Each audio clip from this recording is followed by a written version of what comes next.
반갑습니다, 여러분. 게시탐정입니다. 오늘 제목이 푸틴의 각성인데 오늘은 푸틴 얘기는 아마 거의 안 나올 거예요. 역사 얘기가 또 주를 이룰 것 같습니다. 그래도 좀 흥미롭게 들어주셨으면 감사하겠어요. 왕이 다스리는 나라를 왕국이라 그러고, 이제 국민이 지도자를 뽑는 나라를 공화국이라 그러죠.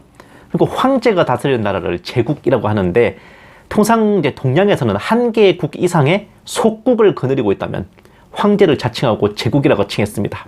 안 믿기겠지만 우리나라도요, 조선 중기 이후부터는 조선 황제라고 칭했어요. 그러니까 명나라한테는 왕인데, 그러니까 왕을 칭했는데, 신하기 때문에 칭했는데, 우리나라의 속국들한테는 이제 종주국으로서 또 황제를 칭하는 약간 내부적, 그러니까 이게 좀 상대에 따라서 약간 호칭이 달라지는 그런 것들이 있었습니다. 이제 서양에서는 로마 제국의 정통을 이은 나라를 이제 제국이라 칭했습니다. 보시면은 로마 제국은 이제 전무후무한 서양사 최대 최강의 제국이었고, 이후 모든 유럽 국가들 또 서방 세계의 이상향이자 또 롤 모델이었습니다. 로마 제국은 서기 395년경에 이제 동로마와 서로마로 분리됐다가 서로마 제국이 476년에 게르만족 용병대장 오도아케르에게 무너지고, 동로마 제국이 1453년에 오스만 투르크의 침공으로 무너짐으로써 완전히 역사 속으로 사라져요. 그런데 이상하게도 로마 제국의 멸망이라 그러면 476년에 서로마 제국 멸망만을 칭하는 경우가 많습니다. 동로마 제국이 이후에 1000년을 더 하는데도 그래요. 이것은 뿌리 깊은 서유럽 중심의 역사인식 때문에 그렇습니다. 대부분의 영토가 중동 아시아에 걸쳐있던, 동로마 제국 영토를 보시면요, 그 발칸반도 빼고는 전부 다 아프리카하고 중동하고 아시아잖아요.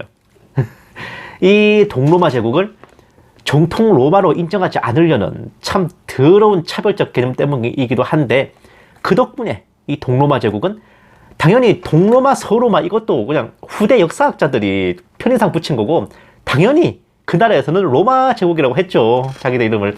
이런 멀쩡한 로마라는 이름 대신 비잔틴 제국, 비잔티움 제국, 그리스 제국 등 마치 언뜻 듣기에는 로마와 상관없어 보이는 그런 명칭으로 기록되기도 했습니다.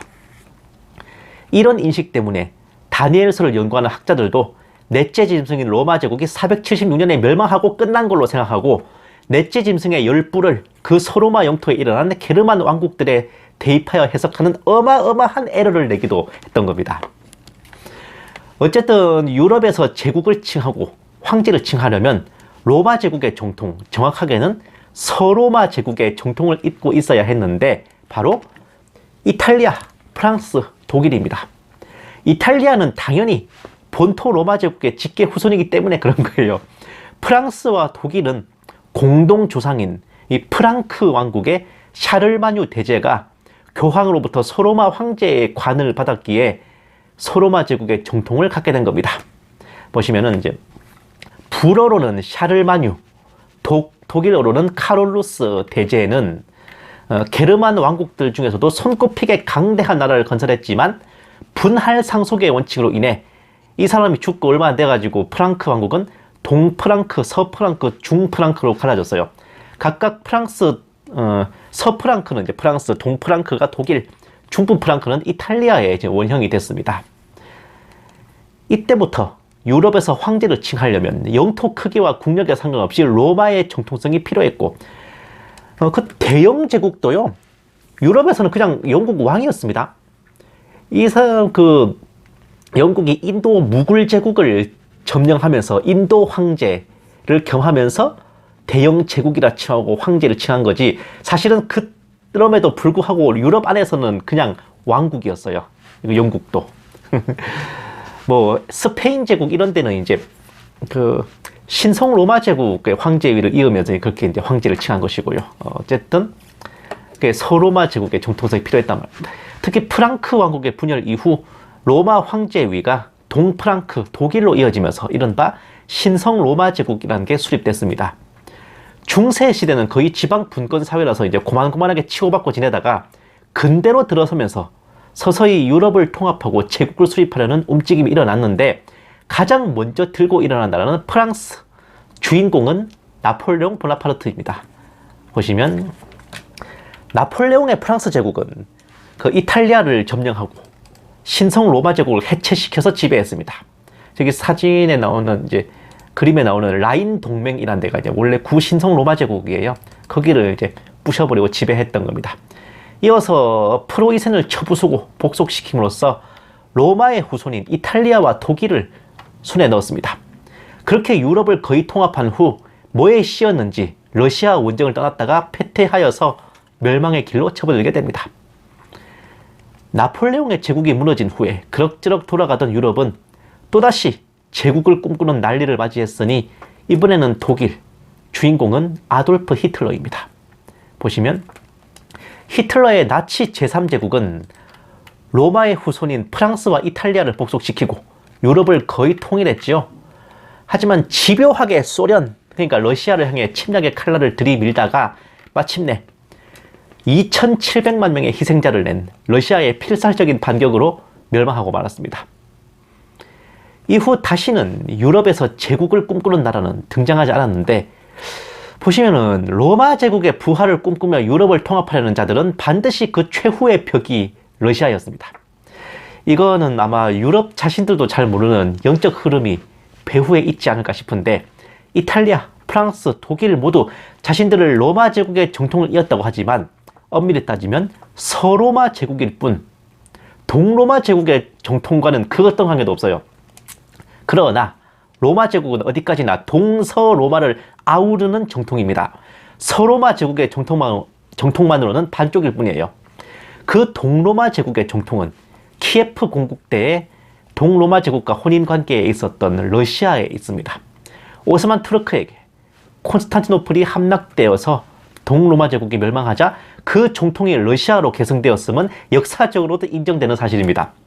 그러니 진정한 부활 로마 제국을 수립하기 위해서는 먼저 서로마의 후손들끼리 겨루어서 1인자를 정한 후 동로마의 후손인 러시아를 무너뜨려야 그게 완성되는 거예요. 이런 이유로 유럽 통합을 위해 러시아는 무조건 넘어야 될 벽이었습니다. 나폴레옹의 프랑스 제국, 히틀러의 독일 제3제국 모두 유럽을 제패한 후 러시아를 향해 동진해 갔던 겁니다.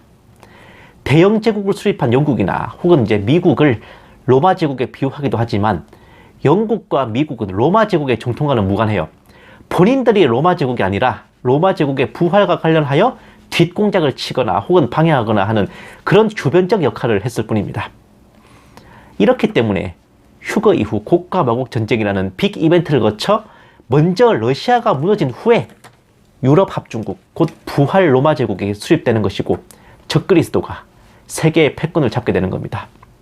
그러나 곡과 마곡, 즉 러시아가 무너진 것은 유럽 합중국의 무력이나 적그리스도의 수완에 의해서가 아닌 그들 스스로의 실책으로 하나님께 심판을 받아 쓰러지는 것으로서 어쩌면 이것이 적그리스도와 부활 로마 제국, 즉 신세계 질서에 세계 정부에 보여주시는 하나님의 경고가 아닐까 싶기도 합니다.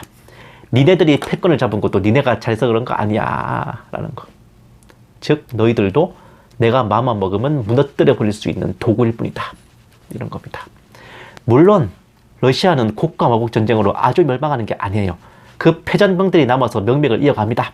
후 3년 반 말기에 다시 한번 세계 정부와 겨루게 되니 참으로 로마 제국의 악연이 징글징글 하기도 하단 말이야.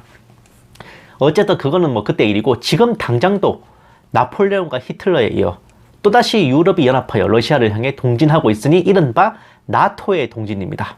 보세요. 지금 발트 3국 이런 거 보면 거의 뭐 러시아 문턱까지 왔죠. 우크라이나가 지금 간당간당합니다. 네. 아이고. 만약 우크라이나가 저 상태에서 넘어가면 완전히 러시아를 향해 푹 찔러 들어온 거죠. 통합된 일국 체제가 아니다 뿐이지 영역만 따지면 프랑스 제국이나 히틀러의 나치 독일 제국보다 더 업그레이드 되어 있으며, 역시나 프랑스, 독일, 이탈리아가 모두 포함되어 대열에 끼어 있으니 러시아로서는 두근두근 하는 것도 무리가 아닙니다. 몇 번을 당해봤잖아. 예.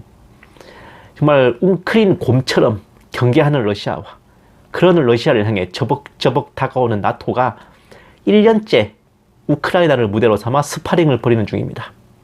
우크라이나 전쟁, 러시아의 특수 군사작전이 바로 그것이죠. 마침내 푸틴이 전 세계를 놀라게 할 멘트를 던졌습니다. 이거는 다음 시간에 이어지겠습니다. To be continue. 감사합니다. 게시탐정이었습니다.